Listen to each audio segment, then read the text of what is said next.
October 22nd, 1962, President John F. Kennedy broadcast a special message to the nation from his office in the White House. Here is President Kennedy as he delivered that message, bearing on recent events in Cuba.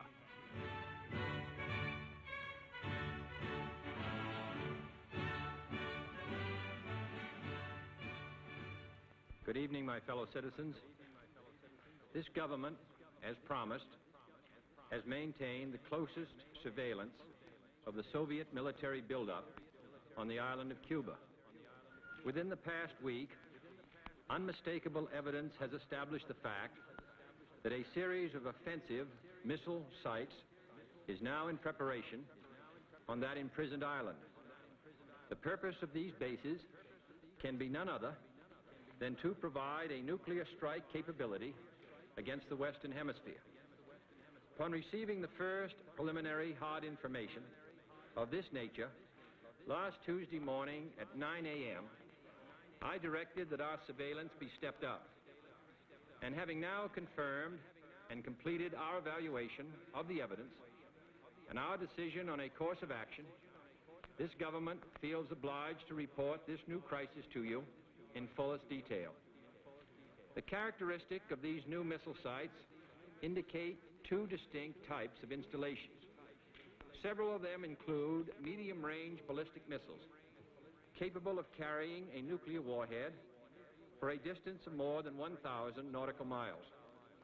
Each of these missiles, in short, is capable of striking Washington, D.C., the Panama Canal, Cape Canaveral, Mexico City, or any other city in the southeastern part of the United States, in Central America, or in the Caribbean area. Additional sites not yet completed appear to be designed for intermediate range ballistic missiles capable of traveling more than twice as far and thus capable of striking most of the major cities in the Western Hemisphere, ranging as far north as Hudson's Bay, Canada, and as far south as Lima, Peru. In addition, jet bombers capable of carrying nuclear weapons are now being uncrated and assembled in Cuba, while the necessary air bases are being prepared. This urgent transformation of Cuba into an important strategic base by the presence of these large, long-range, and clearly offensive weapons of sudden mass destruction constitutes an explicit threat to the peace and security of all the Americas, in flagrant and deliberate defiance of the Rio Pact of 1947, the traditions of this nation and hemisphere, the joint resolution of the 87th Congress, the Charter of the United Nations, and my own public warnings to the Soviets on September 4th and 13th. This action also contradicts the repeated assurances of Soviet spokesmen, both publicly and privately delivered, that the arms buildup in Cuba would retain its original defensive character, and that the Soviet Union had no need or desire to station strategic missiles on the territory of any other nation. The size of this undertaking makes clear that it has been planned for some months.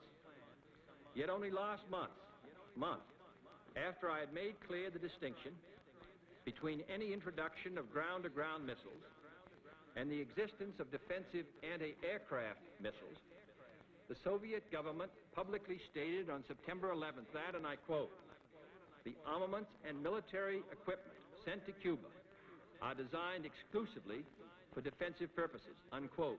That there is, and I quote the Soviet government, "there is no need for the Soviet government to shift its weapons for a retaliatory blow to any other country, for instance, Cuba," unquote.